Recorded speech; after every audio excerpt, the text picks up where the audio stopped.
What's going on? So, what's up, YouTube? So, my hip hop producers, Mount Rushmore. Let's see. I got some candidates, so we're gonna get into it. I'm gonna say Dr. Dre, Rick Rubin, Marley Marl, and Larry Smith. Honorable mentions to Jay Dilla, DJ Premier, RZA, DJ Quick.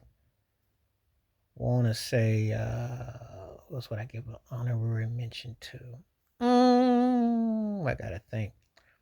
I'm gonna tell you somebody who don't get no due for it should be Teddy Riley. As a matter of fact, with hip hop, if I'm gonna create with New Jack, because if Timberland can get all this love and he gets on, I'm gonna make it Dr. Dre, Rick Rubin, Marley Marl, Teddy Riley. Honorable mention Larry Smith, and I'll go why I picked the ones. The Teddy Riley's because he was the first to like combine. He played with Slick Rick and Dougie Fresh on the show. So he did a lot of hip hop productions. He did a lot of stuff with Kumo D. He did a lot of stuff with Heavy D.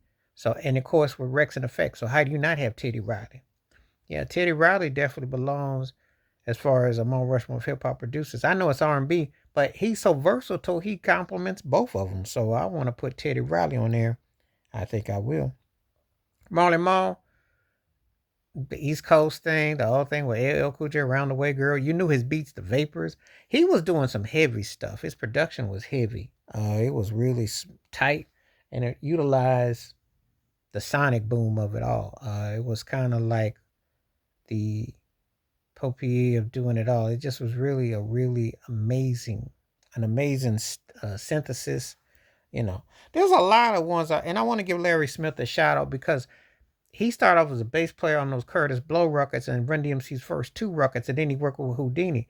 Larry Smith doesn't get near the dude because that guy was actually playing live instrumentation and also working with groundbreaking. When you hit with Blow at that time and Run DMC and Houdini, who pulled that off like that? And they didn't sound nothing alike. So you knew this cat was a musical cat. So he definitely was one of the baddest. You never hear Larry Smith's name come up in the conversation for all-time greatest hip-hop producers, but he would definitely be someone that get an honorable mention on my block with that. So I have to throw him up there. I have to give him his due. Um, Gotta say Rick Rubin, because nobody is as versatile as Rick Rubin. That you can go from the Beastie Boys to Jay Z in different eras, different times, and then produce like the Red Hot Chili Peppers and do all kinds of projects. No one has seen him in hip hop that's done what he done in terms of that kind of production. Because he's one of the few guys that I think could take almost any other style of music, flip it, and make it work, and then you wouldn't even know because it's the sonic that he gets is incredible. So Rick Rubin would definitely get love from me as far as on this Mount Rushmore tip. If I'm going to do that, I'd have to definitely put Rick Rubin up there because I definitely respect him. And of course, I gotta have Dr. Dre. You can't even talk about from NWA to Snoop to his own career to Eminem. You know, different projects he's done. The guy, hit making machine, has a team of producers, etc. But he always found a way to make a new act, break an act, and just make it roll. You know, he really, a sonic perspective, is one of the best to do it. So I'm not gonna put nobody in no order, but those I'd say Dr. Dre, Rick Rubin, Teddy Riley, Marley Marl, and honorable mention of Larry Smith. And there were other producers that I like Jay Dilla stuff with Slum Village. I liked a lot of stuff he did with that sound, that sound. I got Detroit. A lot of stuff with Quick that I like out of the West Coast was definitely on point. Liked his tone, his vibe. Shout out to the late Shock G. Shock G definitely understood balance, groove, etc.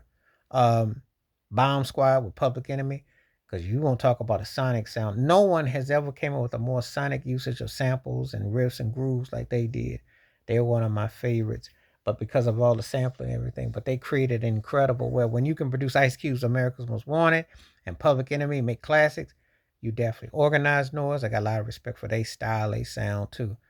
You know, Scarface, under respect for production and what they did, what he did in there. So there's a lot of different ones that I've liked over the years. So just giving them a shout out. But my main ones is Dr. Dre, Teddy Riley, Rick Rubin, Marley Marl, and a special Larry Smith got to be on there somewhere too, because those are the ones that come to my mind as far as hip hop Mount Rushmore Producers Plus One.